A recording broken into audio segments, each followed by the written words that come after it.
quero falar sobre, vou até usar uma palavra que aparece nas Escrituras, ali no livro dos Gálatas.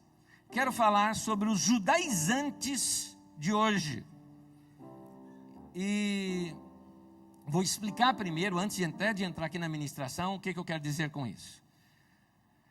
Por judaizante, a Bíblia se refere a um movimento que houve lá no primeiro século, onde alguns judeus convertidos estavam inserindo no meio da igreja obrigatoriedades da prática do judaísmo, quando isso dentro do cristianismo já tinha sido abolido. Acontece que esse movimento, hoje em dia, volta a acontecer na igreja, com muitos costumes judaicos no meio da igreja. É comum você ver um monte de igreja evangélica com a bandeira de Israel no fundo. E hoje nós vamos estudar tudo isso aqui. O que a Bíblia diz, ou na verdade, o que a Bíblia nem sequer diz sobre o assunto, que é puramente inserção humana. É isso que eu preciso ensinar para vocês, porque essas coisas estão escravizando muita gente, e eu prego aqui um evangelho de liberdade. Eu gostaria que os irmãos aprendessem a palavra de Deus aqui com a gente hoje, abrindo o coração e dizendo: Deus, estou aberto para viver a liberdade que o Senhor me deu. Espero que os irmãos andem nessa liberdade. Vamos orar nesse momento? Vamos orar? Dá a mão para o irmão que está do teu lado, pede para Deus para falar com você. Hoje eu vou começar estudando essas coisas com você, e no final vou fazer 3 aplicações muito práticas, que tem a ver com o seu dia a dia. Tenho certeza que vai ser útil para o seu dia a dia também.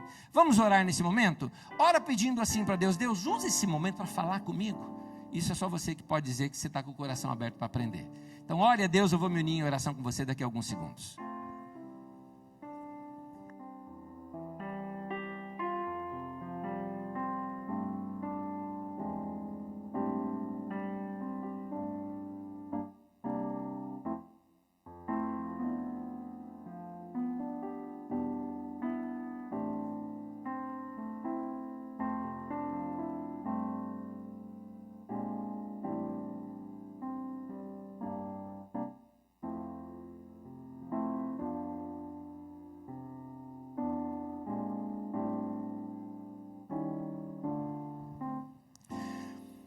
Senhor Deus, me uno com os meus irmãos e peço que o Senhor, pelo Teu Espírito Santo, esclareça a nossa mente, o nosso coração, para entendermos a Tua palavra e andarmos na liberdade do Teu Evangelho.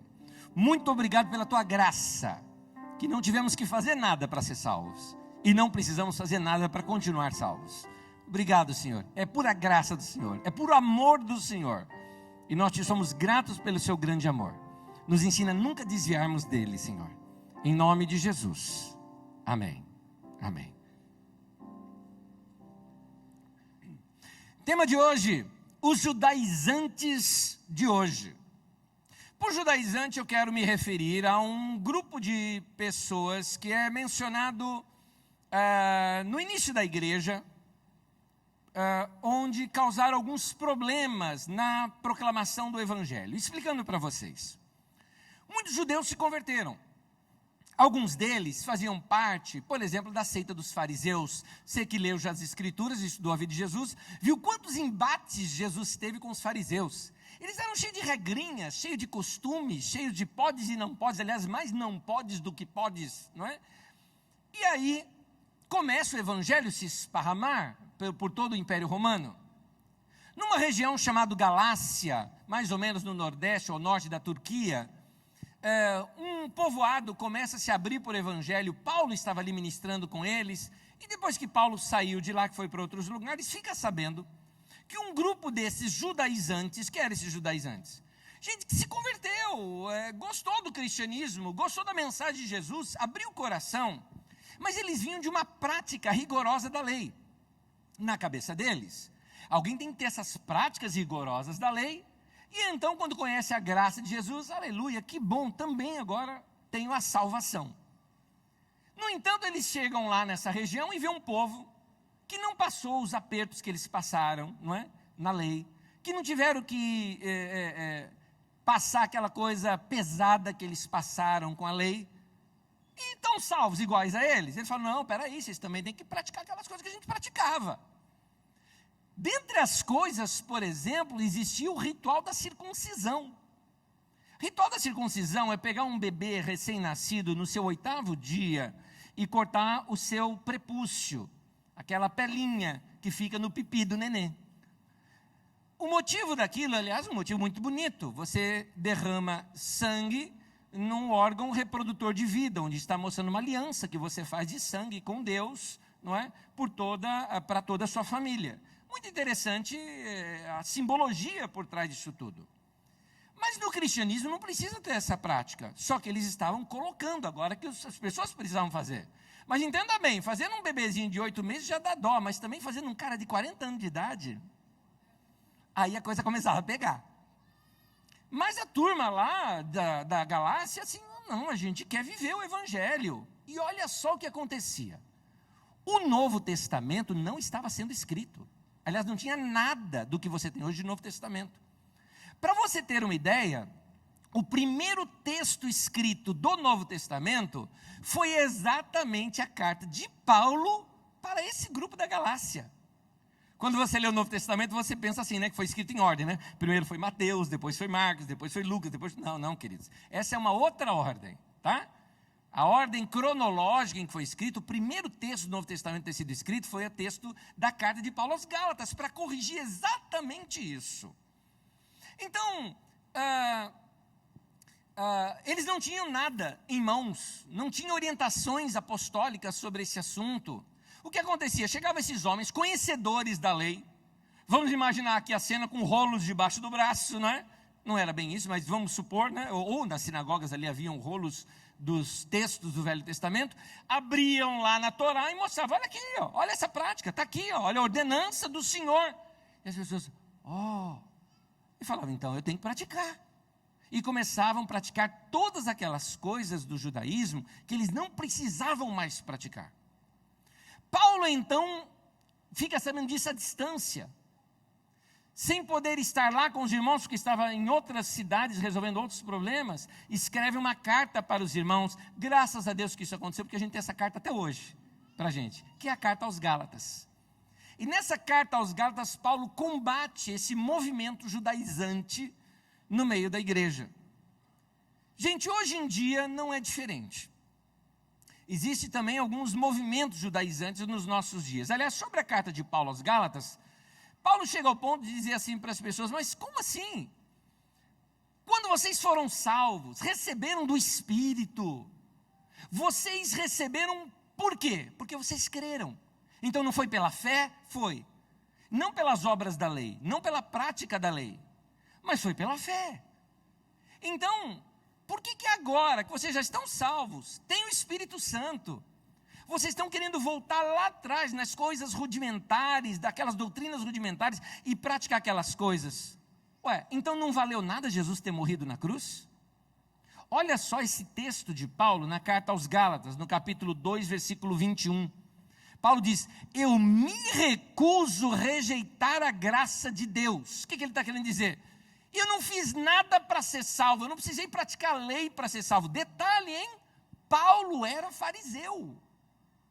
Paulo havia sido fariseu. Paulo era discípulo de um dos maiores mestres do farisaísmo, que era o Gamaliel. O cara tinha pedigree, vamos dizer assim, de prática da lei. Mas ele falou que não foi pela prática da lei que ele foi justificado. Olha aqui, ele falou, eu me recuso a rejeitar a graça de Deus. A graça de Deus significa que você não precisa fazer nada para Deus te receber. Apenas crer. E aqui ele diz, pois se é por meio da lei que as pessoas são aceitas por Deus, então a morte de Cristo não adiantou nada. Paulo já chuta logo o pau da barraca, não é? Já abre logo o jogo e diz, gente, não é assim. Vamos lá. No meio da igreja evangélica, queridos, existe às vezes muita insegurança por parte de alguns líderes que são novos. Falo isso porque já fui também líder novo no ministério. Não posso me considerar novo hoje no ministério, tenho mais de 27 anos de pastorado. Mas quando a gente é novo no ministério, há aquela insegurança. Imagina, pessoas que vêm para te ouvir, pessoas que vêm todos os domingos confiando que você tem ali a palavra de Deus para eles, orientação. E às vezes dá essa insegurança, às vezes sempre, né? Dá essa insegurança, e por ser novo no ministério, muitos o que fazem? Deixa eu ver o que outros estão fazendo. E ficam à busca de alguma novidade que venha trazer, assim, um novo impulso para a igreja, não é? Alguma coisa nova que bote o povo, uau, e comece a encher de novo as suas reuniões. E a insegurança, o que faz a insegurança com a gente? Quando a gente está inseguro, o que a gente faz? É melhor ir com a multidão. Ah, está todo mundo fazendo? Vou fazer também. Mas onde é que está a base dessa? Não sei a base, mas está todo mundo fazendo, deve estar certo. E aí você começa a praticar uma coisa sem questioná-la. Você cai naquilo que nós chamamos de modismos.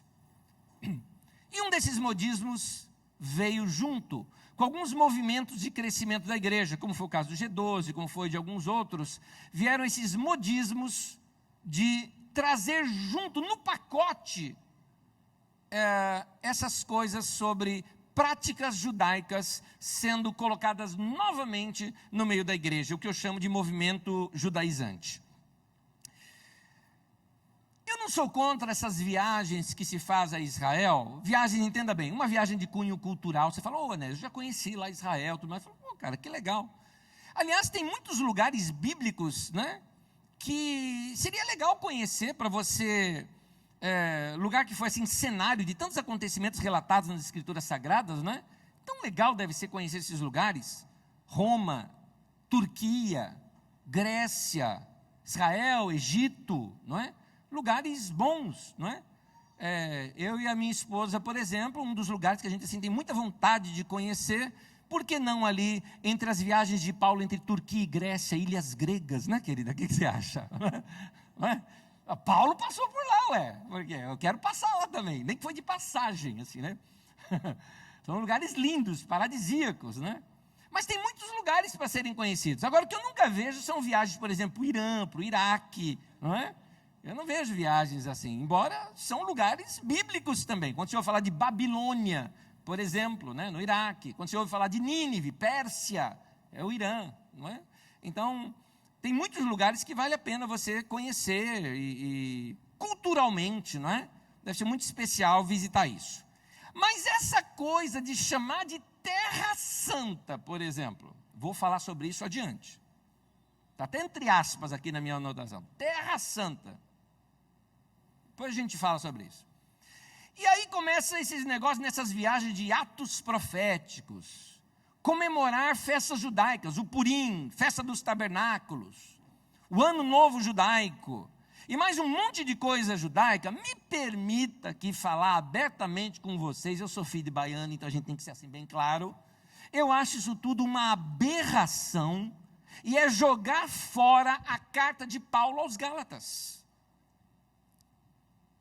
É costurar de novo o véu que foi rasgado. O que é esse véu que foi rasgado? O que é isso? Bom, no Velho Testamento havia aquela questão do véu que separava o lugar santo dos santos, onde Deus falava com o povo. Somente o sumo sacerdote, uma vez por ano, poderia entrar naquele lugar e ir ali frente a frente falar com Deus, ouvir a voz de Deus diante da Arca da Aliança. Havia um véu muito grosso, entenda-se véu, quase que uma parede de pano, que não dava para ser rasgado com a mão de um homem. A Bíblia Sagrada narra que quando Jesus morreu na cruz, esse véu foi rasgado de cima embaixo, não de baixo para cima, para mostrar que foi Deus quem tomou essa decisão. É como se Deus falasse, abriu aqui e falou, acabou, agora vem aqui falar comigo direto, vocês não precisam de intermediários para falar comigo. É o que a Bíblia fala no livro de Hebreus, o novo e vivo caminho que foi aberto pelo sangue de Jesus, que agora a gente pode entrar na sala do trono, falar com o nosso Pai, falar com o nosso Deus à vontade, sem precisar de intermediários para falar com Deus. O véu foi rasgado e agora os homens estão indo lá costurar de novo. Meu Deus do céu, para. Isso traz de volta muito mercado. E isso dá muito dinheiro. Essas viagens, as vendas de objetos santos, sagrados. O misticismo vem junto com isso. Porque muitas dessas viagens têm como objetivo de fundo garantir uma receita forte nas comissões das caravanas. É muito dinheiro que rola por detrás de algumas dessas organizações para essas viagens às tais terras santas. Porque o povo vai, acredita, não, eu vou estar mais perto de Deus. Quem te disse que você vai estar mais perto de Deus por estar em Jerusalém? Quem te disse isso? Algumas práticas desses chamados judaizantes, que começaram a se infiltrar no meio da igreja, gerou uma coisa que eu chamo de esquisitice. Por exemplo, veio uma moda há um tempo atrás, essa aí não pegou muito não, pegou só em alguns lugares, em que as pessoas que dirigiam o templo de músico, bom, primeiro começa já chamando essas pessoas que são músicos de levitas. Da onde você tirou esse nome para músico? Músico é músico, levita é levita, são duas coisas diferentes.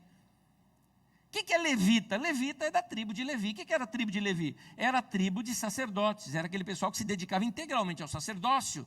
Por isso eles eram alimentados pelas outras tribos, porque eles não tinham tempo para plantar e tudo mais, porque eles cuidavam do templo e de todas as ordens do templo. Música era só uma das coisas que haviam ali no templo, mas eles que tinham que montar, desmontar, limpar e tudo mais, não era só tocar.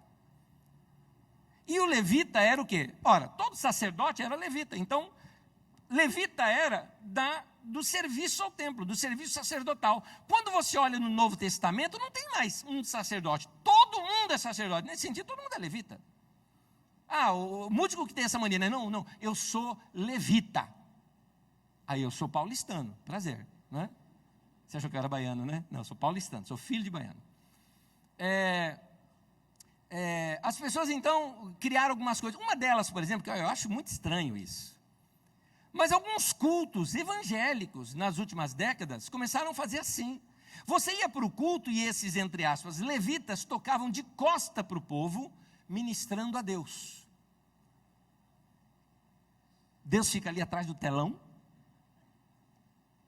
Que ideia é essa? Da onde vem isso?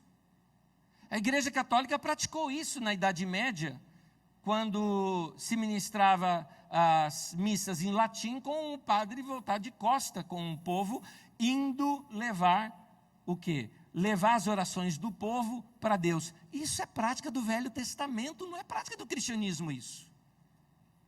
No cristianismo você fala com Deus. Você não precisa eu aqui ser representante de vocês para ministrar diante de Deus, como esses pretensos levitas fazem. Não existe isso no Novo Testamento.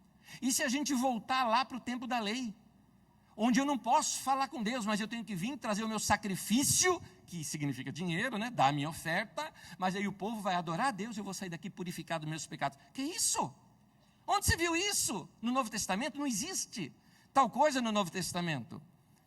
Então essas práticas mais afastam o povo de conhecer a Deus, do que leva praticamente o povo para conhecer mais a Deus. E aí, nesse meio todo, traz também algumas práticas que não são cristãs. Uso de canções, de músicas, de movimentos e de um tal instrumento, que é esse que você está vendo o homem aqui tocando, chamado shofar. Aí você fala, mas aquilo é um berrante. É um berrante, é que shofar é mais bonito de falar, entendeu? Shofar é chifre do boi lá de Israel, o berrante é daqui de Minas Gerais, entendeu? Então é a mesma coisa. E aí, qual é a prática por trás disso? No Velho Testamento, quando ia ter uma anunciação profética, se tocava o shofar, porque vinha ali uma palavra de Deus para ser falada, por exemplo, como do ano do jubileu e algumas outras coisas. Eram anunciadas desse momento. Então se criou um misticismo no meio da igreja com a prática do toque do shofar. Ou seja, quando tocar o shofar, nós vamos atrair a presença de Deus. Nós vamos chamar a presença de Deus. Uma nova unção vai ser liberada no meio da congregação. Então vai criando aquela expectativa. Gente, uma nova unção está vindo. Você está preparado? Você quer receber? Quem quer receber? Diga amém, amém. Olha lá, vai receber, vai tocar. E aí daqui a pouco o cara vem lá e toca aquele shofar, daí todo mundo, aquele histerismo coletivo, e recebeu a unção. Onde é que tem isso no Novo Testamento? Onde tem isso no Novo Testamento? Uma vez eu estava num culto aqui na Carisma. Eu estava com um pastor visitante naquele dia, um amigo nosso, Gary Haynes. Eu estava falando uma coisa com ele, quando no meio do louvor, um irmão, não estou julgando aqui a atitude do irmão no sentido de certo ou errado, só estou dizendo que era inadequada para o nosso ambiente aqui da nossa comunidade. Aí o rapaz veio aqui na frente, com um chofar aqui, e eu estava aqui, aí eu olhei e falei, que isso? Não pensei duas vezes. Saí do meu lugar, abracei o rapaz e falei, vem aqui comigo, né? Aqui nós não tínhamos essa parede, eram panos aqui, não é? E aí eu falei, deixa eu ir ali para trás para tirar o cara para o bastidor aqui, tirar o cara de cena, né? Um pouquinho, porque eu quero saber o que esse cara vai fazer, ué. Não é? O que esse cara vai fazer? Eu, vem cá, querido, vem cá, querido. Não, Deus mandou, não, Deus mandou, me fala o que ele te mandou, me fala aí, me fala aí. Fui levando o cara, né? Não, que eu tenho uma palavra de Deus aqui para o povo, então você fala para mim, tá? Que depois a gente fala com os irmãos, que você não é conhecido da igreja. Como é que a gente vai liberar, assim, palavra de Deus para você, sei lá o que você vai falar? Fala aqui com a gente, que a gente é conhecido da igreja, e a gente passa para os irmãos, né? Não, mas eu preciso falar. Aqui você não vai falar, não. Agora não vai. Insistiu demais. Insistiu demais. Falou, você não vai falar nada aqui, não. Fica quietinho, né? E o cara queria tocar o berrante aqui no meio. Ele falou, não, porque está precisando de uma nova unção nessa igreja, é a hora que eu tocar, a hora que eu... falei, quer dizer, você agora é o quê? Secretário da Santíssima Trindade, que a hora que você tocar o sino, então, a Trindade vem, o Espírito Santo vem. Gente, que ideia é essa de Deus ser liberado sobre nós? Ele está aqui em cima. Qual a ideia do Novo Testamento onde Deus está? Dentro da gente. Qual é a ideia do Novo Testamento? Como é que eu me encho do Espírito Santo? Tocando chofar? Não, falando entre vós com salmos, hinos, cânticos espirituais, cantando, salmodiando no coração ao Senhor, sujeitando uns aos outros, dando graças a Deus por tudo, marido amando a mulher, mulher amando o marido, pai respeitando o filho respeitando o pai. É nisso que a Bíblia diz no livro de Efésios, que nos traz enchimento com o Espírito Santo, e não uma prática mística, de coisas que você não está vendo, não é? As coisas no Novo Testamento são muito claras. O que te enche do Espírito Santo são práticas claras, não coisas que acontecem somente dentro da sua cabeça. Junto com isso, veio de novo uma coisa que a gente está livre desde a época de Jesus e estão insistindo em trazer de novo: a guarda do sábado. Aí agora tem que guardar o sábado. Não pode mais fazer nada no sábado. Voltou à prática da lei. E observar também todas as festas judaicas. Todas elas começaram a ter, agora, e começaram a aprender essas coisas, aí começam a fazer casamento com aquela cabaninha, com a prática judaica, com a dança judaica, falando várias palavras hebraicas no meio da reunião. Essa parte judaizante, trazendo a cultura judaica para dentro da igreja, não é uma prática do Novo Testamento. Se você notar, Paulo, na verdade, estava refutando essas práticas o tempo todo. Uma delas que ficou muito clara, por ser exatamente uma indumentária, foi o uso de duas indumentárias. Uma chamada talit, a outra chamada o kippá. Para quem não sabe o que é, aqui está. O talit é o chamado manto da oração. E o kippá, se dá para você ver bem, é aquela boininha que fica aqui, que eu até acho que alguns irmãos podiam usar aquilo para dar uma distraída, né? Assim, para, né? Aquele momento seu da vida em que, né? Tem momentos que é vantajoso ser judeu, né? Você põe ali, ninguém vê a sua idade, né? Aí, ó, o kippá é bom nesse sentido. Agora, veja bem, eu respeito a religião judaica e acho que tem toda simbologia. Aliás, a simbologia do kippá é linda, dentro da doutrina judaica. Mas eu não sou judeu. É esse o meu assunto aqui. Como você se sentiria se me visse aqui na frente, por exemplo, com a fitinha do Senhor do Bonfim? Você falou, Anésio, mudou de religião? Por que eu não uso? Porque não tem nada a ver com a minha crença. Eu não acredito naquilo. Você está ofendendo quem acredita? Não, deixa o cara acreditar que ele quer acreditar. Estou falando de mim. Eu tenho que assumir o que eu creio. E o que eu creio está fundamentado nas Escrituras Sagradas, na revelação de Jesus pelo Novo Testamento, e então pelo Novo Testamento eu interpreto o Velho Testamento. É assim que eu faço. Então por isso que eu não vou usar fitinha do Senhor do Bonfim, Por isso que eu não vou usar, por exemplo, um kippah, porque ele não tem nada a ver, a simbologia dele, embora muito linda, não tem nada a ver com a doutrina cristã. Olha só a simbologia do kippah, muito bonita. O significado da palavra kippah é arco, porque fica compreensível quando a gente pensa naquele formatozinho dele, né? Aquele formatozinho, é uma boininha pequenininha, não é? Que fica ali, quase que um bonezinho sem aba, né?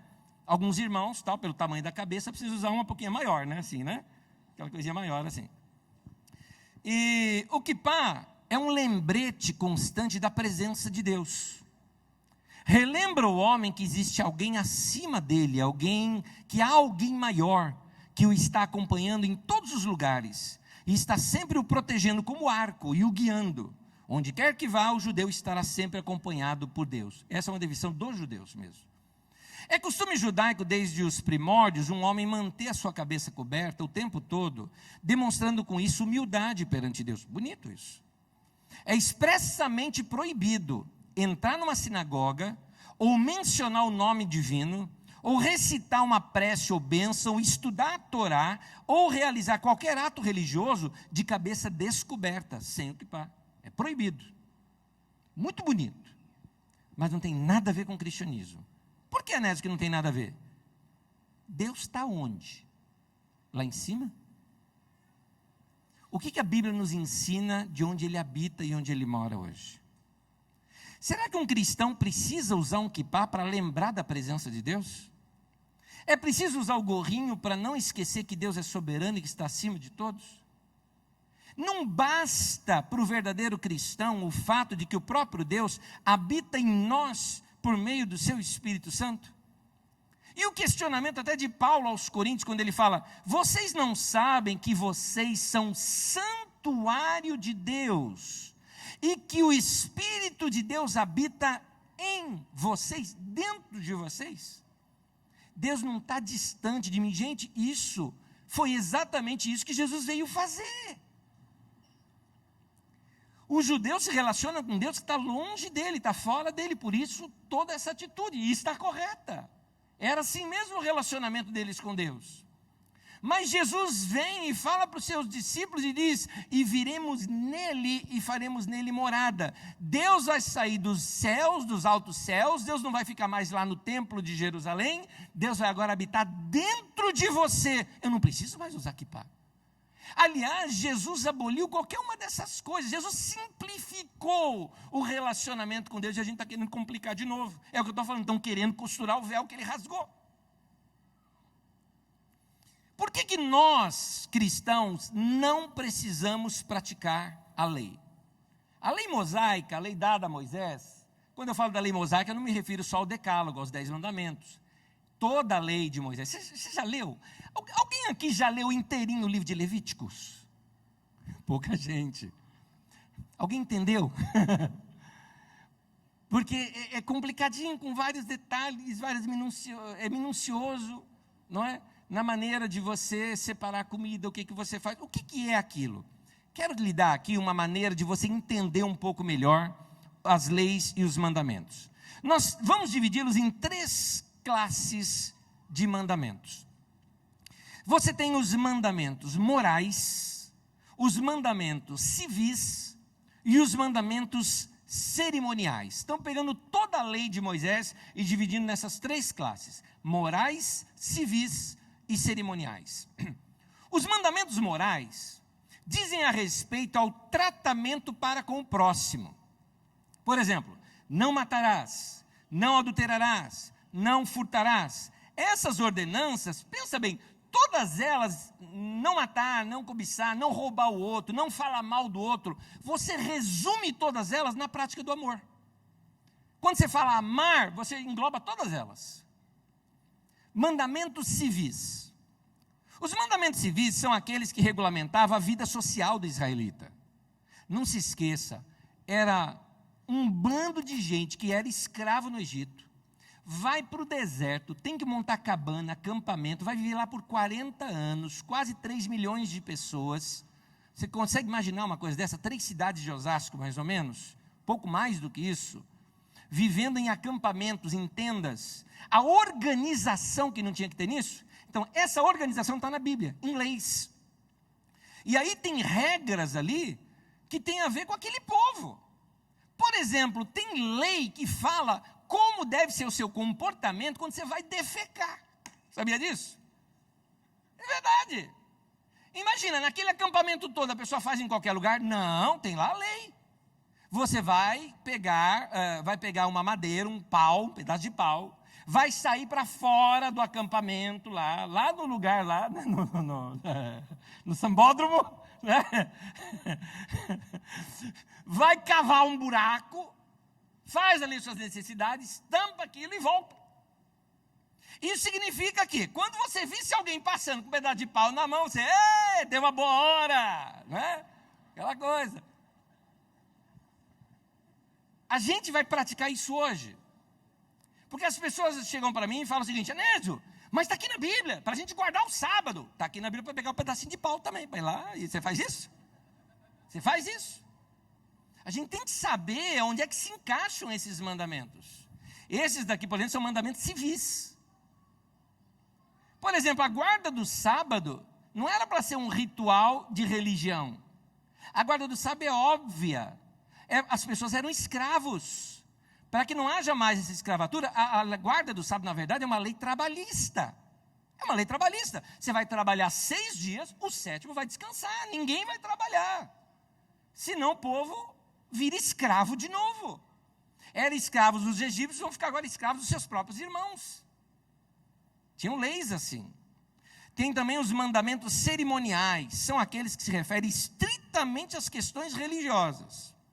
São ordenanças que descrevem aqueles rituais judaicos. A maneira que o sacerdote tem que ir lá e lavar as mãos, tudo mais. Quais são os rituais para o cara que tem que ser sacerdote. O cara não pode ter testículo quebrado, por exemplo. Não é? Tem cada lei que chega a ser engraçada para a nossa cultura, não é? Então, são várias leis ali que se referem aos rituais. A maneira de cortar os pães, de colocar os pães na mesa da proposição e tudo mais. São leis de rituais. Vamos entender isso dentro do que a gente vê aqui no Novo Testamento. Queridos, a lei moral, ela continua valendo para nós, mas não como lei mosaica, mas como a lei do próprio Cristo. Vou explicar isso para vocês usando a carta de Paulo aos Gálatas, que é a carta que trata desse assunto. Gálatas 5,14 diz assim: toda lei se resume num só mandamento: ame o seu próximo como a si mesmo. Pronto. Todos os princípios morais são válidos no Novo Testamento, mas eu não preciso chegar para você e falar: olha, não cobiça os bens do próximo, não vai mentir para o próximo. Não, eu falo para você, ama o próximo. Se você ama, você não vai fazer nada disso. Ponto. Um mandamento só resumiu tudo. Já as demais práticas, elas não se encaixam mais com a gente. E aquelas leis que eram cerimoniais, o que acontece? Todas elas se cumpriram em Cristo. O que é se cumprir em Cristo? Todas elas eram simbólicas. E todo aquele simbolismo se cumpriu na vida, obra e morte e ressurreição do Senhor Jesus. Então, cumpriu em Jesus, eu não preciso mais praticar. Eu não preciso mais praticar aquilo, porque já foi cumprida em Jesus. Então, queridos, hoje, por exemplo, nós não matamos o próximo, não porque eu estou sujeito à lei de Moisés, mas porque eu estou sujeito à lei de Cristo, que eu vou amar o próximo, por isso eu não vou matar. É isso. Outros costumes judaizantes que a gente tem no meio da igreja hoje. Queridos, nós temos um uso excessivo de símbolos judaicos no meio das igrejas cristãs evangélicas hoje. Por exemplo, você já deve ter visto muito, em muitos lugares, muitas igrejas evangélicas, uma bandeira de Israel no fundo. Muitos lugares eu vou e vejo essas coisas nesses lugares. Agora, a bandeira de Israel não tem nada a ver com o Velho Testamento. Os judeus não usavam aquela bandeira. Não tem essa bandeira na Bíblia. Essa bandeira é a bandeira do Estado moderno de Israel, aqui da metade do século 20. Inclusive, ela tem no meio dela um símbolo que tem a sua origem pagã, que é a chamada estrela de Davi, que de Davi não tem nada. Onde é que você viu na Bíblia estrela de Davi? Não tem. Aliás, o símbolo do judaísmo nem é a estrela de Davi. O símbolo mais recorrente no judaísmo é o candelabro, a menorá. Esse sim, você nota, poxa, aquilo lá, aquele candelabro, né, das velas ali, aquilo que lembra bem o judaísmo, mas aquele símbolo da bandeira de Davi era um símbolo pagão que eles utilizaram.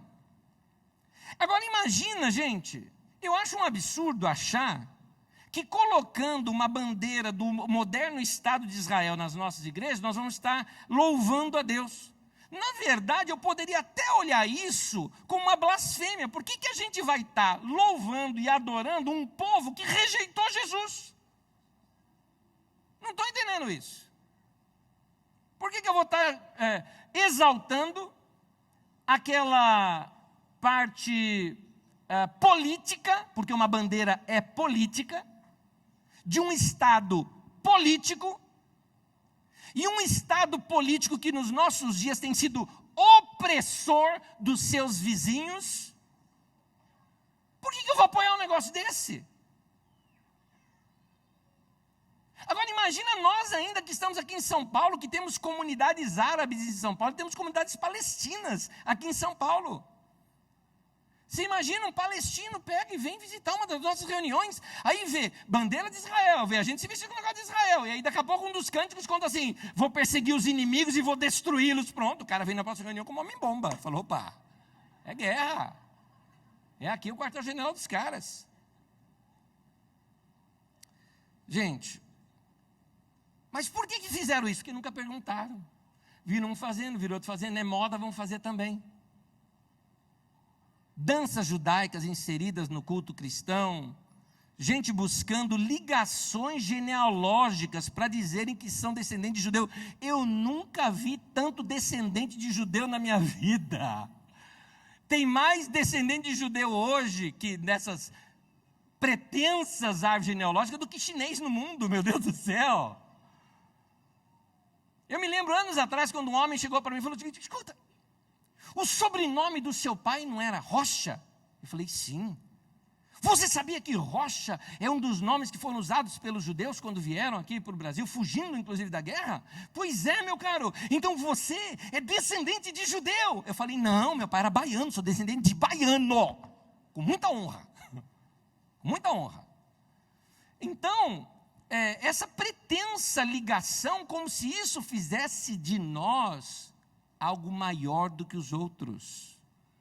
E essa ideia de eu ter alguma coisa que os outros não têm, isso é orgulho humano, isso não tem nada a ver com o cristianismo, que diz que em Cristo não há mais homem, nem mulher, nem judeu e nem grego. Eu estou citando para você o Novo Testamento.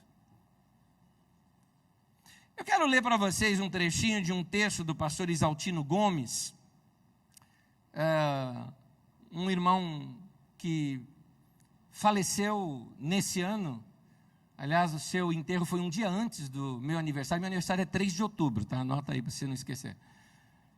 Um dia antes do meu aniversário foi quando ele foi enterrado. Acho que ele faleceu no dia 1º. E o texto dele, muito bom, diz assim: a rejudaização do evangelho tem um lado comercial e outro teológico. O comercial se vê nas propagandas para visita a, entre aspas, Terra Santa. Explicando, o judaísmo girava ao redor de 3 grandes verdades: um povo, uma terra e um Deus. No cristianismo, vamos examinar essas 3. Um povo, sim. No cristianismo tem essa ideia também de um povo, mas não como etnia. A igreja é esse novo povo de Deus. Aliás, no Novo Testamento, a igreja é a herdeira desta nomenclatura, povo de Deus. Nação de Deus agora não é mais Israel, é a igreja. E ela é composta, segundo a Bíblia, de homens de todos os povos, tribo, língua e nação. Inclusive israelita, pode também fazer parte desse povo. Brasileiro, argentino, Tem salvação, está vendo? Para todos os povos. Há também um Deus. Nós falamos um povo, um Deus e uma terra. No cristianismo também tem um Deus, que foi revelado na pessoa de Jesus. Como é o Deus que você crê? Aquele que Jesus revelou para nós. Aquele que ama a todos. Aquele que se entregou por todos. Esse é o revelado em Jesus. Mas no cristianismo não há uma terra santa. Não tem isso. Grave isso. No cristianismo não há lugares santos e objetos santos. Não tem isso no cristianismo. Ah, esse lugar é lugar santo. Não, não tem isso. Existe gente santa. Lugar santo não existe. Não existe cadeira santa.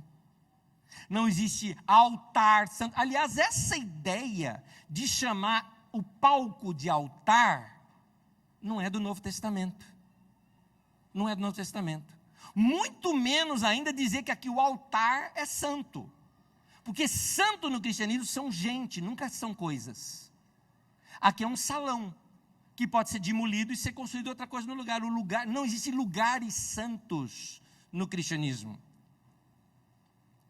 Magda uma vez foi buscar um documento meu, que eu perdi ou foi roubado, não sei, alguém pegou e jogou numa igreja. Ficamos sabendo, a Magda foi buscar. Quando a Magda foi buscar lá, disseram que estava com o pastor, tinha acabado a reunião, ela foi lá falar com o pastor, ela foi barrada, não pode subir no altar. Porque aqui mulher não pode subir no altar.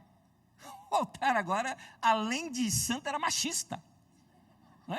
Não pode. Não sei se a Magda vai se lembrar, eu acho que nem o André tinha nascido quando nós fomos para o interior do Paraná. Vamos ver se você lembra. E nós fomos numa casa onde a irmã que nos recebeu, ela falou, não, fique à vontade, tal, mas não pode ir ali naquele lugar. Inclusive, se for ali perto, tem que tirar o sapato. Porque ali naquele cantinho tem um anjo. Era uma sala, né? Era uma parte ali da sala, uma sala anexa, que aquela sala é a sala do anjo. Aí a gente ficava assim, tentando ver o anjo, né? E não podia ir lá, porque ele é o lugar do anjo. Aliás, nesses movimentos, o que se fala desse negócio de anjo, por quê? Porque quando você tem uma coisa nova e você está inseguro, quando você, entenda bem, vou contar uma coisa aqui para vocês. Tem uma coisa que a gente brinca no seminário, assim, né, para os novos pregadores, né? Quando o argumento for fraco, grite. É zoeira, que é quando você não tem muita segurança, né? Então você grita, porque já que você não tem argumento, né? Então, as pessoas muitas vezes vão somente pela sua entonação, pelo seu tom de voz, né? Porque as pessoas confundem eloquência com unção. Eu vou abrir um parênteses de outro, totalmente fora do meu assunto aqui. Eu vou te contar uma coisa para vocês, que essa eu não vou aguentar não contar. É que eu lembrei agora. Mas quem tem essa mania, principalmente, são os norte-americanos, né? Eles são muito de maquiagem, de apresentação. Então, para eles, unção tem a ver com a maneira em que o cara fala com você. Então, é isso que é unção para eles, né? E aí, uma igreja norte-americana estava assim, colonizando o Brasil e recrutando novos líderes. O Silas, nosso querido Silas, não é? Fez parte desse grupo e tinha que os pastores aqui do Brasil ir lá para os Estados Unidos, pregar na frente dos apóstolos de lá, para eles checarem a sua unção, para ver se iriam te aprovar como pastores. Agora, os caras não entendiam a nossa língua. E junto com o Silas tinha um irmão, carioca, Rio de Janeiro, gente boa, adora, sabe o que é o carioca? Adora pegar uma peça em alguém. O carioca chega assim, meu irmão, eu vou pegar esses gringos. Na vez do carioca, o carioca foi pregar, ele começou assim, e vocês não estão entendendo nada do que eu estou falando nesse lugar, nesse momento. E o pessoal, aleluia! E ele, você não está entendendo nada, aleluia! E o pessoal, aleluia! Aprovaram o cara.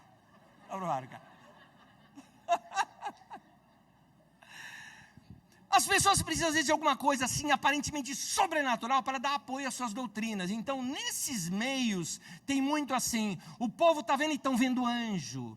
Tem uma, você procura na internet, eu vi, procura você na internet. O pessoal numa caravana lá em Israel, desses movimentos, e daqui a pouco todo mundo, ai, um anjo, anjo, anjo. E todo mundo estava vendo anjo, mas interessante, não dava para você ver em olho nu, porque os olhos humanos não captam.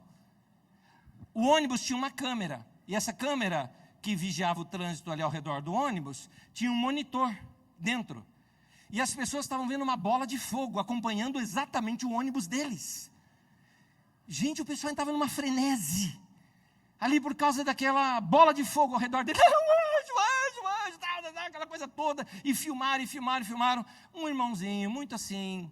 Gente, vamos ver direito isso. Pegou aquela filmagem, colocou em câmera lenta e começou a perceber. Quando aquela bola de fogo passava diante de alguns objetos, ela vinha meio para frente. Depois continuava, falou, pera um pouquinho, tem uma coisa estranha aqui. Aí daqui a pouco, a hora que o ônibus passava debaixo de alguma sombra, a bola de fogo sumia. Ele pegou. Era reflexo do sol no monitor. E o povo vendo anjo. Quando você está predisposto a ver anjo, meu irmão, você vê. Olha, se eu ficasse aqui todo domingo pregando para você, anjo do Senhor, o anjo do lado, e o anjo você vai ver, meu irmão, você vai ter sonho, você vai ter visão, você vai ver coisas acontecendo, o Senhor vai estar do teu lado, você vai acreditar tanto nisso que você vai começar a ver. Você vai começar a ver. Eu já tive numa vigília, por exemplo, uma vez no meio do mato, e o povo assim, o anjo, e tal, e tem o anjo dança e tal. Eu estava junto com outro amigo meu, nós éramos adolescentes, eu tinha uns 16 anos de idade. Eu quero ver o anjo também, quero ver. E aí nós olhamos lá e falou, uia! Eu vi, gente, eu vi. Curioso, como eu sou, eu cheguei meu amigo e falei, vamos lá. E todo mundo, não pode, é terra santa, tal. A gente esperou os irmãos botar a cabeça no chão e a gente saiu de trás. Assim. E fomos lá ver o anjo. A hora que a gente chegamos lá perto do anjo, era uma vaca que tinha uma mancha aqui assim. Batia o reflexo da lua e ela mexia. Gente, isso era um anjo. Isso era um anjo. Você não acredita em anjo? Meu irmão, não estou dizendo isso. Mas a gente não pode pegar aberrações e usar essas aberrações em nome de Deus, porque não é certo. Não é certo enganar o povo, gente. Não é certo. Então, não tem esse negócio de terra santa. No cristianismo não há lugares e objetos santos. No cristianismo não há lugares nem objetos santos. O prédio onde a igreja se reúne, que alguns chamam de santuário, o santuário, já viu isso, bastante em televisão, né? Isso é linguagem do Antigo Testamento, porque esse prédio não é santuário, é o quê? É salão de cultos. Por quê? Porque o eterno não mora em prédios, mas em pessoas. Essas pessoas são o santuário, diz a Bíblia Sagrada, 1 Coríntios 3,16, 1 Coríntios 6,19, Hebreus 3,6, Atos 17, 24. Tem um monte de texto bíblico que mostra que Deus não habita em templos feitos por mãos humanas. Deus não está, por exemplo, as pessoas costumam ir lá para Jerusalém, porque acham que lá é terra santa. Olha, se é terra santa, Deus está lá. A gente está recebendo a irradiação de Deus, entendeu? Na cabeça das pessoas é isso. Sabe quando você joga uma pedrinha no meio da água e faz aquelas ondas? Então, uma onda está aqui, mas o centro da pedrinha é lá em Jerusalém. Então, você quer estar perto de Deus, vai lá. Meu irmão, essa frase não é minha, é lá do pastor Isaltino. Ele diz, Deus não está mais perto de alguém em Jerusalém do que na floresta amazônica, do que nos condomínios, do que nas favelas e cortiços das grandes cidades. No cristianismo, santo não é o lugar, são as pessoas. Não é o chão, a terra, é o cristão. E Deus pode ser encontrado em qualquer lugar. Não temos terra santa, nós temos sim gente santa. Amém. Isso é Novo Testamento, gente. Agora, essa propaganda toda, ela também gera uma teologia defeituosa. Por exemplo, as pessoas vão para Israel, para quê? Para se batizar nas águas que Jesus se batizou. Olha que coisa, Jesus batizou aqui no Jordão, eu quero batizar também. Agora é interessante, gente, batismo é único, não tem rebatismo. Ele é singular, não tem repetição. Ele segue a conversão e mostra o engajamento da pessoa no propósito eterno de Deus. Ah, mas eu vou batizar lá no Jordão, porque são as águas que Jesus batizou, meu irmão. Aquelas moléculas de hidrogênio e oxigênio que compunham aquele Rio Jordão, pode estar em alguma nuvem, pode estar lá no Ártico, pode estar aqui no Rio Tietê, entendeu? A coisa já evaporou, meu querido. Não é mais as águas de Jesus. É mero sentimentalismo isso aí não é identificação com Jesus. A proposta, a água do Jordão é meio suja e barrenta, querido. Eu acho que é bom orar depois, inclusive do pessoal que batiza lá, né? E eu acho que isso é vulgarização do batismo. É tornar o batismo uma espécie de um plus para aqueles que comercialmente gastaram bastante para ir para lá. Então nota que a intenção é outra. Eu não sou contra o turismo. Faça quem puder. Tiver uma chance de viajar para lá, curta a oportunidade. Fica muito mais claro você ler um texto bíblico quando você já passou pelos lugares. O que eu sou contra é o entortamento da teologia para poder dar suporte turístico para essas campanhas de arrecadação de dinheiro. Porque aí a gente vê o quê? As pessoas que trazem de lá o quê? Sal do Mar Morto, azeite do Monte das Oliveiras, que a propósito tem alguma usina de beneficiamento de azeitona por lá? Não tem, mas tem o azeite que é de lá. Que coisa! Tem até um negócio que eu já vi, crucifixo feito com um pedaço da cruz de Jesus. Meu irmão. Meu irmão. Comprado onde? Na 25 de março. Original. Que isso? Tem um fetichismo com a Terra Santa. É Terra Santa, areia santa, água santa, sal santo, água benta, folha de oliveira santa. No cristianismo, as pessoas são santas, mas as coisas não. Entendeu? Entendeu? Então, essa rejudaização, junto com ela vem o que? Superstição. Você começa a acreditar que o negócio é mais porque foi trazido de Israel. Entendeu? Olha, eu tenho esse manto aqui, que é o manto de oração, e trazido de Israel, do pano de Israel. Minha esposa trouxe aí capulana lá da África. Faz com aquele lá da África. Por que Israel é mais santo do que o da África? Gente, isso é parente da paganização. Paganizar o cristianismo. Estamos com práticas que não são práticas cristãs. E trazendo toda a pompa e liturgia do judaísmo, em contraposição à simplicidade do nosso mestre, que é Jesus, que veio descomplicando tudo. Jesus vem, descomplica tudo, rasga o véu, a gente vai lá querer costurar o véu de novo. Guarda isso, é o Novo Testamento que interpreta o Antigo Testamento, e não o Antigo Testamento que interpreta o Novo. Tem uma letra muito boa de uma canção de João Alexandre. Eu gosto muito desse cara, gosto das letras dele, um poeta e profeta. E aqui ele tem uma frase dele que é assim, olha só, de uma das canções, falando exatamente do que se andam fazendo de errado no meio da igreja evangélica brasileira, que ele é bem brasileiro. Ele fala aqui, reconstruindo o que Jesus derrubou, recosturando o véu que a cruz já rasgou, ressuscitando a lei, pisando na graça. E referindo-se a esses lugares, é proibido pensar. Só aceita, porque o apóstolo mandou. Aí você tem que aceitar. Vou ler para vocês o texto bíblico de Gálatas. Nesse texto de Gálatas, Paulo tem um embate com Pedro. Gente, o Pedrão, o cara, hein? O cara. E Paulo enfrentou, num outro texto, aqui diz, eu fiquei contra ele em público, numa outra tradução diz assim, enfrentei-lhe face a face. Você sabe que Paulo era nordestino, né? Paulo era nordestino, e ele teve um ataque de nordestino aqui agora, quando ele conta isso. Paulo ficou doido da vida, ao ver que Pedro, o que acontecia? Quando os irmãos da igreja lá de Antioquia se reuniam, não eram judeus. E aí o Pedrão estava no meio deles, estava ali comendo com eles, sabe? Comendo um presuntinho, comendo ali, sabe? Uma carninha de porco, porque pode comer tudo. É liberado para nós. Aí chegou um pessoal lá da turma de Tiago, lá de Jerusalém, com um monte de judaizante, achando que aqueles irmãos não eram irmão ainda, porque não tinham se circuncidado, tinha que pôr sobre ele a lei dos judeus, para então ser considerado irmão. Aí o Pedro, na hora que chegou esse pessoal, Pedro, sujou, não vou fazer mais, aí subiu o sangue do Paulo. E o Paulo narra isso nesse texto, olha aqui com a gente.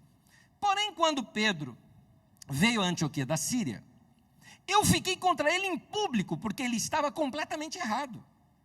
De fato, antes de chegarem ali alguns homens mandados por Tiago, Pedro tomava refeições com os irmãos não judeus.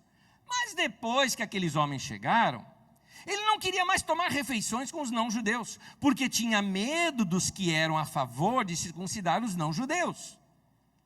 E também outros irmãos judeus começaram a agir como hipócritas, do mesmo modo que Pedro, até Barnabé se deixou levar pela hipocrisia deles. Quando vi que eles não estavam agindo direito, olha essa expressão, de acordo com a verdade do Evangelho, Paulo está contrapondo uma coisa, essa prática não é uma prática do Evangelho, o Evangelho faz com que a gente seja livre. Nós não somos presos pela religião, nós somos livres, e Paulo aqui então fala, quando eu vi que eles não estavam agindo direito, de acordo com a verdade do Evangelho, eu disse a Pedro, na presença de todos, você é judeu, mas não está vivendo como judeu, e sim como não judeu. Então, como é que você quer obrigar os não judeus a viverem como judeu? O cara é nordestino, não é? Trouxe briga. É aí que ele completa no versículo 21, dizendo assim, eu me recuso a rejeitar a graça de Deus. O que é a graça de Deus? Deus me aceita como eu sou. Eu não preciso fazer nada, porque Jesus já fez no meu lugar, eu só acredito na obra de Jesus e pronto. É pela fé, não é pela prática da lei. Então ele fala, eu me recuso a rejeitar a graça de Deus, pois se é por meio da lei que as pessoas são aceitas por Deus, então a morte de Cristo não adiantou nada. Pronto, chutou o pau da barraca. Que nem diz um pastor amigo meu, chutou a bola lá para o meio do canavial, pronto, acabou o jogo. Não tem nada. Paulo foi direto no assunto. Queridos, isso tudo também ocorre por causa de um outro engano. Um engano talvez até que está por detrás desse. Qual é o engano? O engano é que chamam Israel, essa nação sociopolítica, econômica que existe hoje lá na região da Palestina, chamam Israel de povo de Deus.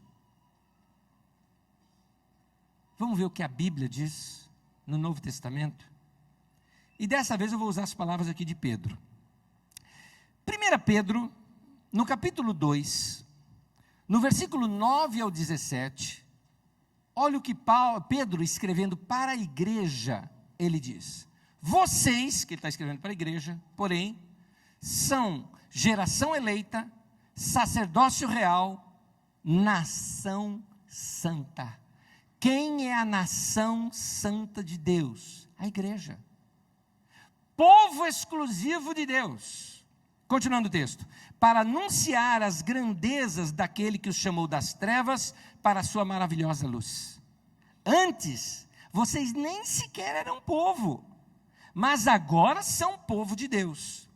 Não havia recebido misericórdia, mas agora receberam.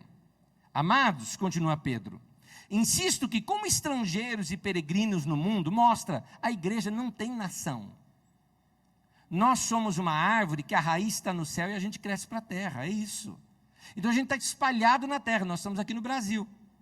Somos estrangeiros e peregrinos aqui. Ele diz aqui, vivam entre os pagãos de maneira exemplar, diferente da ideia de Israel. Lembra da ideia de Israel? Vamos colonizar, vamos dominar os povos. Dominar os povos vizinhos e se tornar um grande reino sobre a terra. A ideia da igreja não é essa. A ideia da igreja, nós vamos espalhar pelo mundo inteiro e nós vamos servi-los.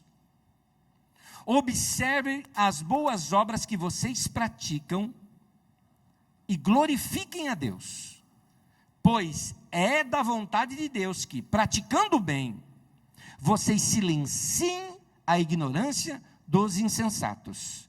Olha esse texto de Pedro. Vivam como pessoas livres. Vamos falar juntos essa frase? Vivam como pessoas livres. Vivam como servos de Deus. Tratem a todos com o devido respeito. Esse é o nosso papel de nação santa. Servir aos outros. Mesmo assim, eu preciso te reafirmar mais uma coisinha. Porque senão você vai pensar, tá bom, então o povo de Deus não é Israel, o povo de Deus é a igreja. Sim, isso mesmo. Então se nós somos povo de Deus, então nós temos privilégio. Porque Deus está comigo. Tem até cântico, gente, eu vi esses dias a letra de um cântico evangélico, que eu falei, meu Deus, o que é isso? Eu não lembro a letra exatamente como é, mas eu vou te passar o sentido dela. Fala mais ou menos assim, né? Meu servo, aqueles que te viram, que desejaram o seu mal, né? Vão ser humilhados a verem o triunfo que Deus vai te dar. Que isso? Que é isso? Essa ideia de achar que porque você é povo de Deus, você é especial, esquece, meu querido. Isso não faz parte do cristianismo, não. No coração do cristianismo aponta para um Deus que não é que ele ama seu povo. No coração do cristianismo aponta um Deus que ama a todos e não faz acepção de pessoas. Por isso é inconcebível que você queira ter privilégio por ser filho de Deus. Não tem isso, meu irmão. Vai procurar outra religião, que o cristianismo não tem isso, não. Não tem. No cristianismo nós entendemos que Deus ama a todos. Mateus 5, 43 a 45, palavras do nosso mestre Jesus. Jesus falou o seguinte: vocês ouviram o que foi dito, ame o seu próximo e odeie seu inimigo. Então, é isso aí. Jesus falou, mas eu lhes digo, amem os seus inimigos e orem por aqueles que os perseguem, para que vocês venham a ser filhos do seu Pai que está no céu, para que você fique parecido com o seu Pai que está no céu. Porque o Pai que está no céu, Ele faz raiar o seu sol sobre os maus e bons e derrama chuva sobre justos e injustos. Para com essa ideia de sectarismo, sabe? Nós somos um grupo separado e especial. Grave isso, todo sectarismo é pecado, é uma distorção do caráter de Deus. Deus não pensa dessa maneira. Onde que está a base para isso? A base está num texto bem conhecido nosso, que é João capítulo 3, versículo 16. Diz assim: Deus amou o mundo de tal maneira que Ele deu o seu único filho. Não diz que Deus amou Israel, Deus amou a igreja. Não, Deus amou o mundo. Deus ama a todos. Esse é o coração do nosso Pai. Queridos, esse negócio de querer ser privilegiado é coisa de criança. Já percebeu o que é coisa de criança? É coisa de criança. Coisa de criança que mora na rua de cima e olha para os caras da rua de baixo, minha rua é mais alta que a sua. Não é? Coisa de criança que fala assim, não, meu pai é mais forte que o seu. Coisa de criança, que depois cresce e leva isso para a religião. Meu Deus é maior do que o seu Deus. Coisa de criança. Essa coisa de torcida organizada, sabe? Que acha que é melhor do que o outro. Que encobre os erros da sua e bate no outro. Coisa que tem nesses corporativismos políticos no Brasil. O indivíduo rouba, faz um negócio errado e o pessoal junta ao redor dele e fala, não, está errado, estamos sendo perseguidos. Para! E o pessoal pega e faz o mesmo na igreja. O cara errou, é seu amigo, fala, pô, cara, lamento mesmo, sou seu amigo, olha, vou te visitar, mas vai pagar pelo que você fez. É isso. Isso também na igreja, sem corporativismo. O camarada errou, a igreja não pagou imposto, vem lá, a prefeitura e manda fechar. Isso é perseguição. Jesus disse que bem-aventurados, sejam felizes quando vocês são perseguidos por causa da justiça. Meu irmão, por causa da justiça, não pela justiça, é diferente. É bem diferente. É quando você é perseguido porque você está fazendo o que é certo, aí é bem-aventurado. Mas quando você está fazendo o que é errado, não é assim não. A igreja precisa amadurecer, gente, isso é coisa de criança. Efésios 4, 13 a 15 fala, até que todos cheguemos à maturidade, atingindo a medida da plenitude de Cristo, seja igual a Jesus. O propósito é que nós não sejamos mais como crianças. Inclusive o texto continua dizendo assim, levados ao redor por todo vento de doutrina, por todo modismo. Antes, seguindo a verdade em amor, cresçamos. Quer crescer? Ame, meu irmão. Aprenda a amar todos. É assim que se cresce, é assim que você fica mais parecido com Jesus. Irmãos, pequeno parêntese. Eu sei que está calor, que eu estou estendendo muito, normalmente a gente ensina aqui em torno de 50 minutos, mas eu acabei minha introdução agora. Mas eu vou ser rapidinho aqui em 3 conselhos que eu quero te dar, tá bom? Fica ligado aqui comigo que eu vou ser rapidinho. Vamos lá. Diante disso que nós ensinamos, quais lições práticas eu vou tirar para a minha vida? Primeiro delas, não se julgue mais especial do que ninguém. Vamos falar isso juntos? Fala junto. Não se julgue mais especial do que ninguém. Fala para você mesmo diante do espelho isso.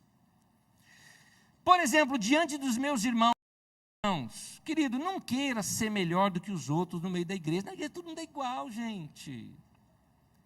Sabia que no meio da igreja, segundo a Bíblia Sagrada, não tem esse negócio de cargo, esse negócio não, de honra, de um ser melhor do que o outro. Não tem isso no meio da igreja. Pastor não é maior do que você, meu irmão. Falo isso para os meus amigos pastores, e se algum pastor estiver me ouvindo nesse momento, ou quem sabe pela internet, ó meu querido, ó, de pastor para pastor, tá? Entre nós aqui. Pastor é o quê? O pastor cuidava de uma parte do rebanho. Pastor não era o dono do rebanho, estou falando pastor de ovelha. Ele não é dono do rebanho. Ele é funcionário do dono. Ele é contratado pelo dono e pago para fazer o serviço dele, que é cuidar das ovelhas que não são dele, são do dono. Então, pastor, para começo de conversa, ele não é chefe, ele é empregado. É isso. Então, de pastor para pastor, meu irmão, nós é peão. E peão não tem, assim, privilégios, honra. Você já viu algum peão andando com segurança? Né? Não pode tocar, aquele é o peão mor da nossa obra. Não pode tocar no indivíduo. Não tem isso. Você já viu alguém dizendo, aquela é roupa de peão, hein? Roupa de peão, aquilo lá é roupa especial. Então, meu irmão, por favor, não queira se destacar na frente dos seus irmãos, nós somos todos iguais, nós só temos dons diferentes. Sabe por que eu estou aqui na frente? Por causa do dom de comunicação, só por isso. Eu oro igual você ora, leio a Bíblia como você lê, cada um tem um dom, cada um sabe fazer uma coisa diferente do outro. Por que hoje eu não estava ali tocando bateria? Porque eu não sei. Porque eu sou ruim, o ungidão da bateria é outro cara lá, não sou eu. Entendeu? Meu irmão, então entenda bem, não queira ser o ungidão, meu irmão. Não queira ser o cara que é diferente de todo mundo. Então, diante disso, dentro do nosso contexto que eu falei hoje, não queira se destacar usando um apetrecho judaico para mostrar que você tem uma revelação maior que os seus irmãos. Achar que porque você usa o kippá, sua oração é mais profunda. Né? Porque agora o Yahvé te ouve. Para, meu irmão, para. Desce, vai. Desce um pouquinho. Seja simples, porque o nosso mestre é simples. A gente vai ver, às vezes, essa ideia nova de prosperidade que teve no meio da igreja. Não, porque você tem que ter honra, você tem que ter nobreza, né? Gente, tem coisa que dá nojo. 1994, eu estava num culto que eu tive vontade de ir embora, logo na introdução daquele irmão. Vem um cara aí, o cara internacional que vai pregar, tal, famoso cara no meio dos pastores, tal. Fomos ver lá o cara pregar. Aí o cara começa dizendo o seguinte, porque nós somos filhos do rei. E como filhos do rei, nós temos que andar como príncipes. Eu desci do avião e você foi me buscar lá, como que é o nome do seu carro mesmo? O cara é um Santana. O cara vai me buscar num Santana. Próxima vez que eu vier, tem que me buscar numa limusine. Eu, nojo. E alguns desses lugares, se Jesus entra com sandália e tudo mais, é tocado para fora, porque não pode. Jesus era simples, ensinava a ser simples e mandava tomar cuidado com esse tipo de arrogância. Olha o texto bíblico, Marcos 12, 38 a 40. Olha o que diz o texto. Ao ensinar, Jesus dizia, Cuidado com os mestres da lei. Eles fazem questão, note aqui, eles fazem questão. Meu irmão, se eu vou receber uma pessoa de fora, eu vou receber uma pessoa na minha casa. Eu vou dar o melhor lugar na mesa, porque eu estou recebendo. Se eu convido um amigo meu de um outro estado para pregar aqui, eu quero colocar o cara bem hospedado, bem no lugar. Vou buscar o cara, vou trazer o cara, vou ciceronar. Ele é meu convidado, sou eu que estou dando honra para ele, porque eu quero receber bem. É uma questão de boa conduta. Você faria isso com qualquer pessoa, não é? Mas aqui Jesus não está dizendo que fazem com eles. Eles é que fazem questão de ser tratado assim. Eles ordenam que as pessoas o tratam dessa maneira. Eles fazem questão de andar com roupas especiais, de receber saudações nas praças, de ocupar os lugares mais importantes na sinagoga. Jesus está pegando no pé dessa turma, gente, olha aqui, ó. E os lugares de honra nos banquetes. E aí Jesus chuta o pau da barraca de uma vez, porque conta o que acontece nos bastidores. Olha o que Jesus fala. No fundo, o que acontece? Eles devoram as casas das viúvas. Essa expressão é, vai arrancar dinheiro de gente pobre. E para disfarçar, fazem longas orações. Esses líderes deviam detestar Jesus, né? Tanto que mataram o cara. Mataram, porque Jesus batia demais nessa turma. Diante dos que não são cristãos, lembra que eu estou falando? Não se julgue mais especial do que ninguém. Diante dos que não são cristãos, como é que a gente deve se comportar?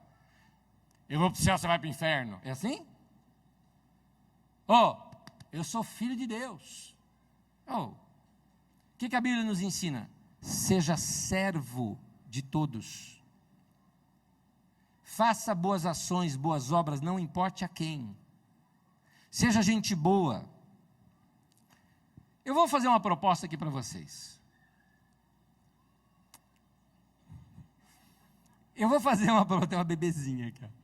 Eu vou fazer uma proposta aqui para vocês. Olha só, nesse final de ano, você vai sentar com gente do teu trabalho, que talvez você nunca teve chance de sentar. Você vai sentar com gente da tua família, que talvez faz tempo que você não vê. Presta atenção nisso. Verifique se os seus amigos e parentes não cristãos, se eles estão vendo você de que jeito? Como um chato? Não venha me dizer que você está sendo perseguido por sua fé ou por causa do evangelho. Você está sendo perseguido porque você é chato. Talvez seja por falta de sabedoria. Você ficou esquisito depois que você entrou para essa religião. Queridos, não se considere melhor do que os outros. Não se torne arrogante dentro da sua própria casa. Aliás, essa semana eu li uma coisa, uma irmã, num desabafo dela. Ela se tornou pastora, colocaram ela como pastora, porque ela era esposa do pastor, tinha que virar pastora. Aliás, não sei se você sabia disso, que pastorado, primeiro não é hereditário, você sabia disso? E pastorado também não se pega com o casamento, não sei se você sabia disso. Você sabia que minha mulher não é pastora? Ela é minha mulher. É minha mulher. Deixa ela ser ela.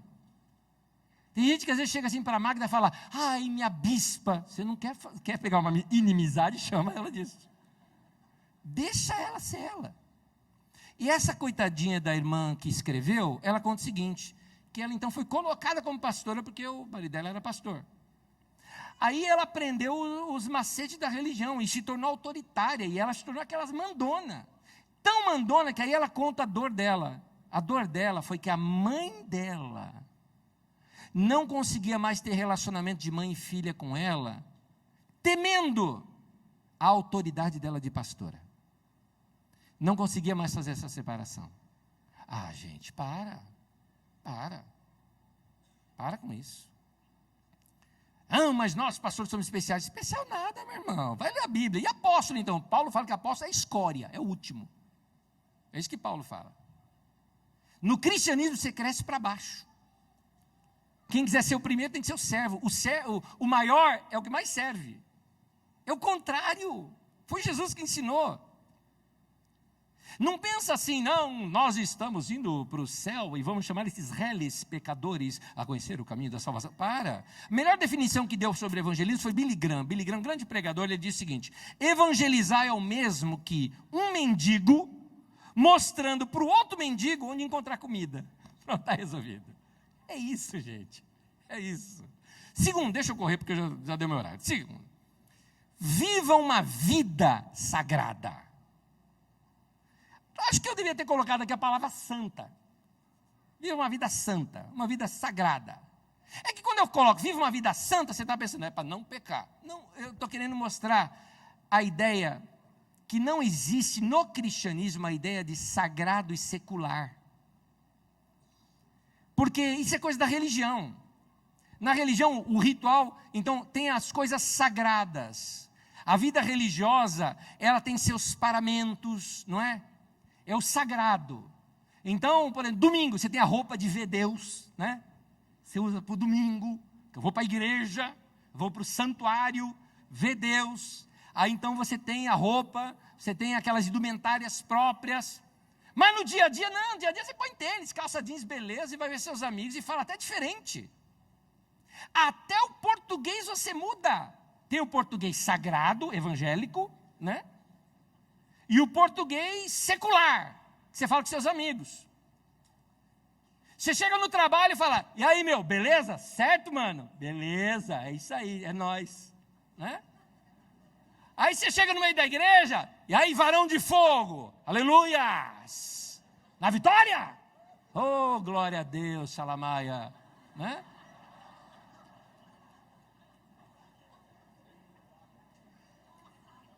É o sagrado e o secular. Agora no cristianismo isso não existe. A vida é integral, é o todo que é a vida. Eu queria ver esses camaradas que falam, não, quando eu tocar o chofar, vai descer anjo e o Espírito Santo vai descer. Meu irmão, toca no meio do trenzão aqui de Osasco, eu quero ver. Aí eu quero ver, vai ser uma bênção, aleluia. Aí eu quero ver. Por que você não toca lá na agência bancária onde você trabalha? Já pensou no meio do banco assim, por que não faz isso lá? Ah, para. O que a Bíblia ensina? Romanos 12, 1. Rogo-vos, pois, irmãos, pela misericórdia de Deus. Pode-se escrever isso no português atual. Pelo amor de Deus, meu irmão. Paulo está falando, pelo amor de Deus. Eu estou pedindo para vocês que apresentem os vossos corpos por sacrifício vivo. A palavra aqui, sacrifício, é o altar, é a culto a Deus, expressões do Velho Testamento. Paulo está querendo mostrar isso como é que é para nós hoje. Aquele negócio de altar, de sacrifício para Deus, Paulo está dizendo, vai viver para Deus. Esse é o culto racional de vocês. Vai viver toda a sua vida para Deus. Colossenses 3,17. E tudo o que fizerdes, seja em palavra, seja em ação, fazei-o em nome do Senhor Jesus, dando por ele graças a Deus Pai.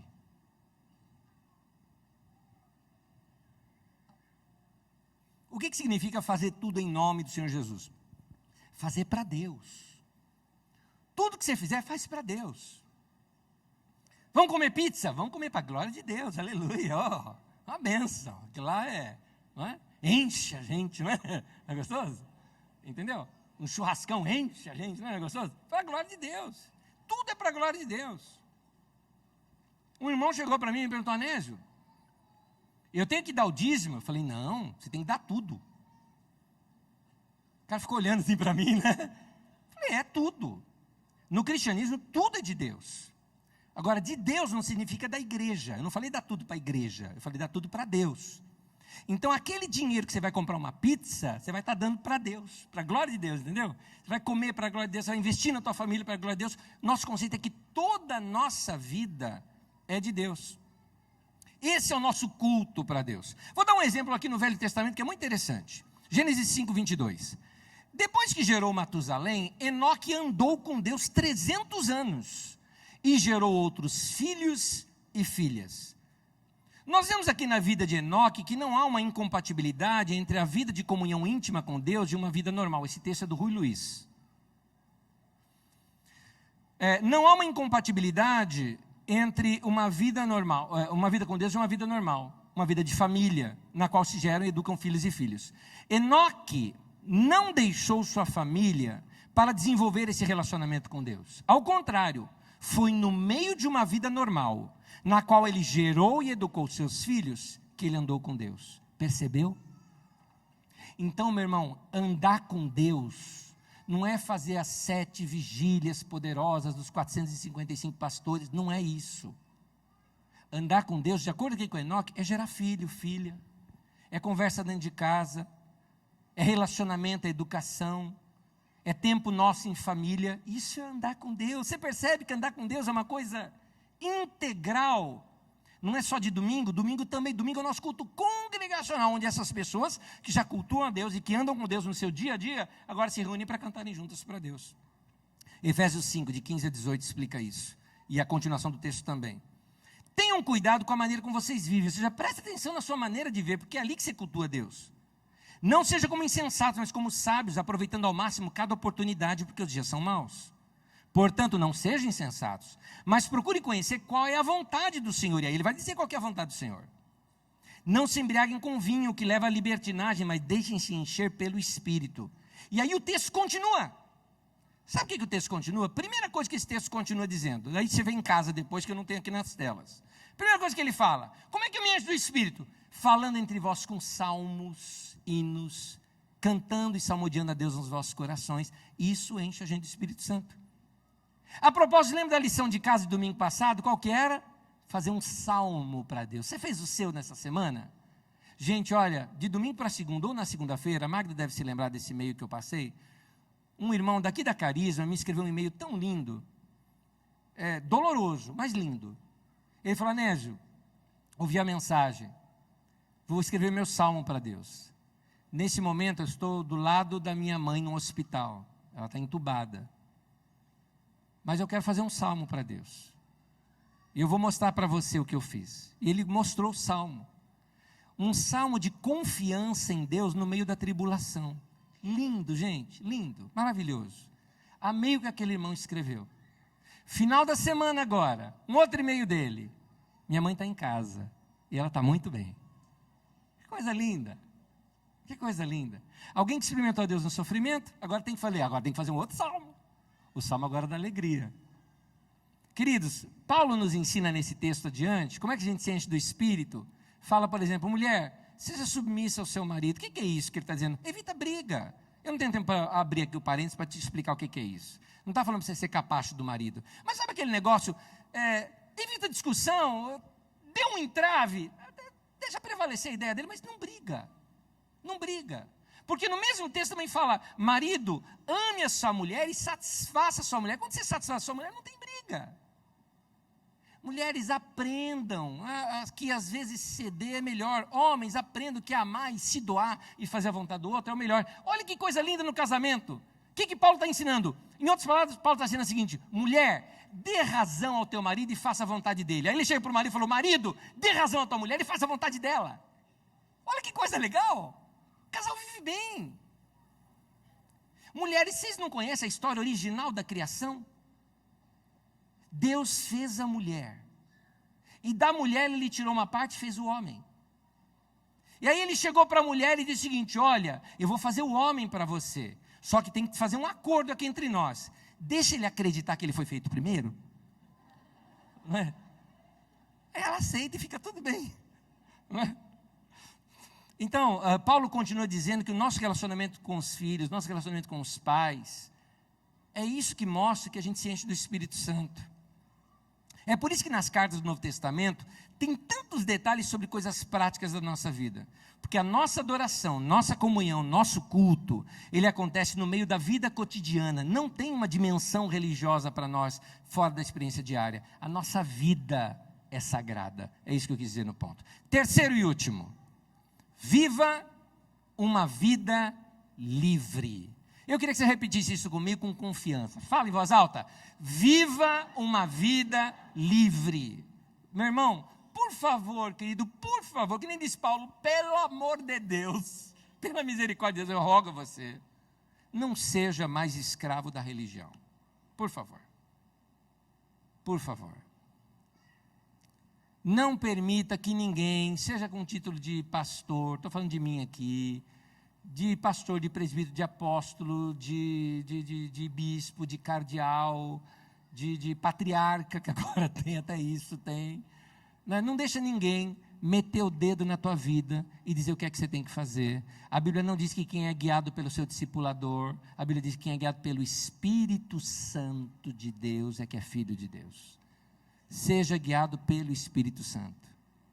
Mas pastor, você é o nosso líder que vai à frente. Sabe que segundo a Bíblia não?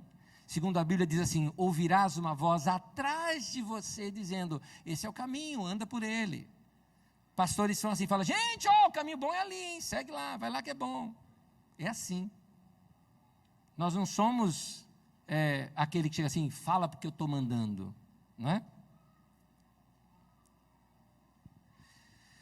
Eu vou terminar lendo 3 textos bíblicos, convido você a ficar em pé. Se você estiver anotando, pode sentar para acabar de anotar. Mas todos os textos vão estar disponíveis na internet, no nosso site. 3 textos bíblicos para a gente ver antes de terminar. Gálatas 5:1. Diz assim, foi para a liberdade que Cristo nos libertou. De novo o livro de Gálatas. O livro que falou sobre aquele entrave todos os judaizantes. Foi para a liberdade que Cristo nos libertou. Portanto, permaneçam firmes, ou seja, permaneçam livres, firmes na liberdade, e não se deixem submeter novamente a um jugo de escravidão. Que essa palavra seja para você, meu irmão, que já foi massacrado em igreja, que já foi extorquido, que já passou fome em casa para ficar dando dinheiro para a igreja, para comprar tijolinho abençoado, lenço do ungidão, não é? Para com isso. Para com isso. Deus já te libertou, você é livre disso, não se deixe colocar debaixo do jugo de escravidão. Vai checar as escrituras. Vai checar as escrituras. E hoje a gente tem até uma vantagem, gente. Vai na internet ver as coisas que o YouTube revela para a gente. 2 Coríntios 3, versículo 17. Onde está o Espírito do Senhor? Ali há o quê? Liberdade. Liberdade. E por último, o conselho, que é de Pedro, não é meu, é do Pedro. Olha o que o Pedrão ensina para a gente. 1 Pedro 2,16. Vivam como pessoas livres. Vamos falar juntos? Vivam como pessoas livres. Meu irmão, tira de você e também de seus irmãos na fé todo o peso da religião humana e todo o peso que não contribui para uma espiritualidade saudável. Daqui a alguns dias, antes aí do Natal, por exemplo, eu vou tratar essa questão dos símbolos do Natal. Ao invés, já vou te adiantando, ao invés da gente ficar discutindo os símbolos do Natal, os nomes dos demônios que estão por detrás deles, sabe o que eu prefiro? Eu prefiro ensinar os nossos irmãos a aproveitarem esse tempo que a nossa sociedade abre as portas para a solidariedade e procurarmos estender as nossas mãos e ajudarmos os pobres e os necessitados. Tem gente que fala, não pode dar presente de Natal, porque dar presente debaixo de uma árvore fazia parte de uma festa pagã, babilônica. Meu querido, a menininha lá da favela não tem nada para ela passar o fim de ano. Eu vou desrespeitar a sua religião, eu vou dar presente sim. Eu quero ajudar. Aliás, parabéns aos meus irmãos que entraram aqui na nossa campanha para ajudar as crianças pobres e necessitadas, que nós fizemos aqui nesse ano, e recolhemos todos eles aí, para ajudar essas crianças. Parabéns, meu irmão, é assim que se vive o cristianismo.